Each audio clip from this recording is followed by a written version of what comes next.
कवन हरे मुझका बरा कैसा निकल लुतरा तो का करी बाहर निकल जाए तो का कर ब्या अरे डाले के को डाले क्यों अरे राम सुना सहूर से बोला अरे सहूर से तब का तेरे बोला तनी लड़का हवा तो लड़का बन के रहा लड़का का पोंछ मत बना अरे भौजी होली है होली में बुढ़वा जवान हो जाला भौजी काली का लड़का आवत हुआ हम पढ़ावे सुना सुनावा भौजी सुन रे देवर के रा लेता तेज बोलती भौजी सुन रे देवर तोरा देखली देवर तेरे डलबे तो डाल लगे पीछे डाले ना दे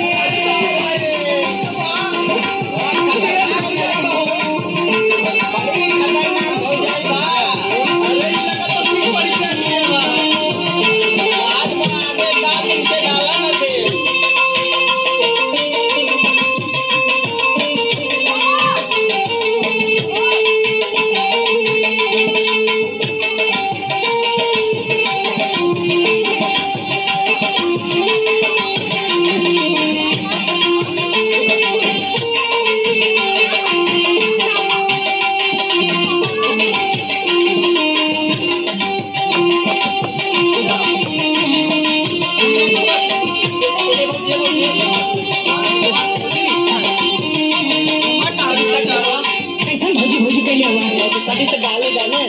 बड़ा लुतरा होगा अरे डाला पे डाले है डाल भाई सबसे ना रह सकता नहीं करनी है सुना सुनावा आपन दान सुना हम के ना देखावा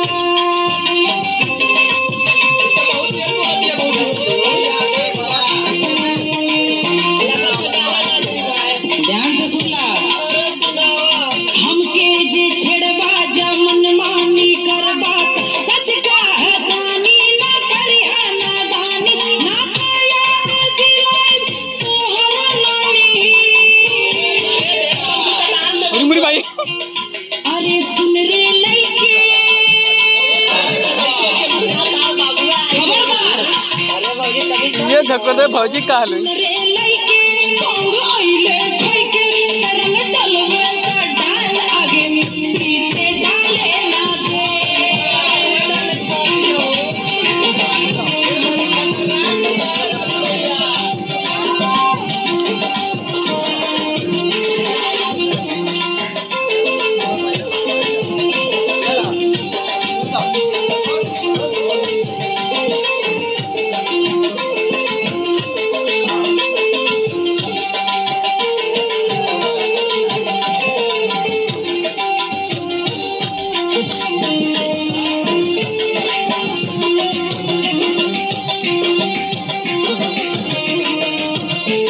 ना डाले दे भौजी अरे भौजी इतना दिन बाद साल भर में एक बार होली आवे तो डाले न दे नियत ना साफ है तो हम लोग का हट जा दुआरे पर से बता दे थई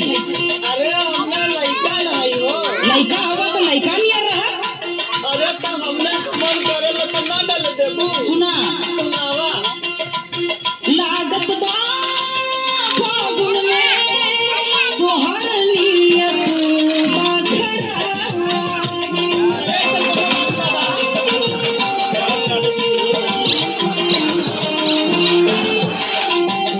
तोरे जैसा लड़कन के ना हम बहुत अच्छे से जानेला सुन ला फागुन में फगुआ के फायदा उठाईबा रंग के बहाने तू गलिया दबाईबा सब कुछ अरे भौजी पे आधा आँख होला वो हरिया रहा तू बड़ा का चढ़ा लागत होगा अरे होली है भौजी ऊपर ना आवा खबरदार पकड़ ले राजू पकड़ ले भाई तो ऊपर ना आवा जाके फागुन गावन तरंग डलवे का डाल लगे पीछे डाले ना दे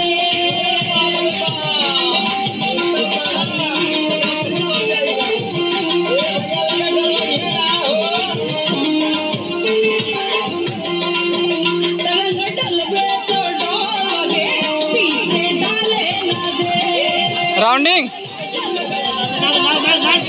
पीछे डाले ना